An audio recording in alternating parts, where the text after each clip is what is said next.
সুকুমার রায়ের গল্প সত্যি আপনাদের কাছে পরিবেশন করছি। ইনি কে জানো না বুঝি? ইনি নিধিরাম পাটকেল। কোন নিধিরাম? যার মিঠাইয়ের দোকান আছে? আরে ধুত, তা কেন? নিধিরাম ময়রা নয়, প্রফেসর নিধিরাম।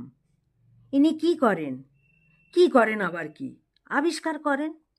ও বুঝেছি, ওই যে উত্তর মেরুতে যায়, যেখানে ভয়ানক ঠান্ডা, মানুষজন সব মরে যায়।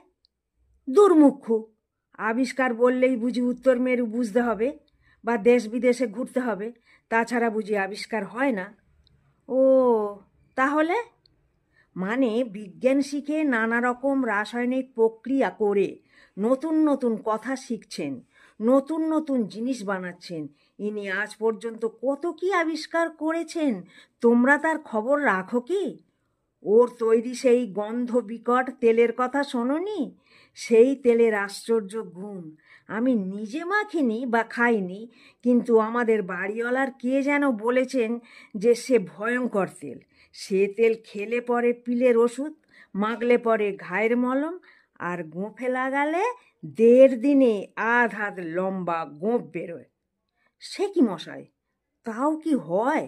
আলবাত হয়, বললে বিশ্বাস করবে না, কিন্তু নন্দলাল ডাক্তার বলেছে ভুলুমিত্তির আর খোকাকে ওই তেল মাখিয়ে তার মোটা গোঁফ হয়ে গেছিল।